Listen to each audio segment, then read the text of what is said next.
2014 में देश की सत्ता पर काबिज हुए प्रधानमंत्री नरेंद्र मोदी ने बड़े बड़े दावे और वादे किए थे, लेकिन ये दावे जुमले ही साबित हुए हैं। देश का ऐसा कोई वर्ग नहीं है जो मोदी सरकार में ठगा ना गया हो। महंगाई और बेरोजगारी से देश की जनता पहले ही बेहाल है, तो वही किसानों को लेकर एक चौंकाने वाली रिपोर्ट सामने आई है, जिसने पीएम मोदी के 2022 में किसानों की आय दुगनी करने के दावे की हवा निकाल दी है।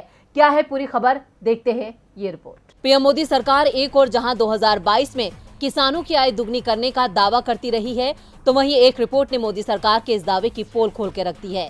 संयुक्त किसान मोर्चा यानी एसकेएम की माने तो 4 सूबों में किसानों की आय बढ़ने की बजाय 30% तक घट गई है। एसकेएम की तरफ से ये दावा संसद की एक स्थायी समिति की रिपोर्ट के आधार पर किया गया है। शनिवार को किसान मोर्चा ने कहा, जिस तरह से डीजल, पेट्रोल और उर्वरकों की कीमतों में इजाफा किया गया है, उससे साफ है कि मोदी सरकार किसान विरोधी है। कई किसान संगठनों का नेतृत्व कर रहे एसकेएम के बयान के मुताबिक 5 राज्यों के विधानसभा चुनावों के नतीजे आने के बाद पेट्रोल डीजल की कीमतें हर दिन बढ़ी हैं। चुनावों के बाद पेट्रोल डीजल पर 10 रुपए से ज्यादा की बढ़ोतरी की जा चुकी है। संसद की एक स्थायी समिति ने 2022 तक किसानों की आय दुगनी करने के केंद्र के बयान को बेनकाब कर ये खुलासा किया कि 4 राज्यों में किसानों की आय बढ़ने के बजाय 30% तक घट गई।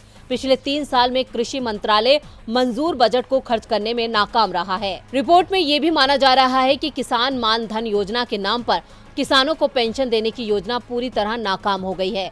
अब इसके बाद संयुक्त किसान मोर्चा ने सरकार को चेतावनी दी है कि देश के किसान अपने खिलाफ साजिश को बर्दाश्त नहीं करेंगे। किसान संगठन ने डीएपी और एनपीकेएस उर्वरकों की कीमत में इजाफे को लेकर भी चिंता जताई है।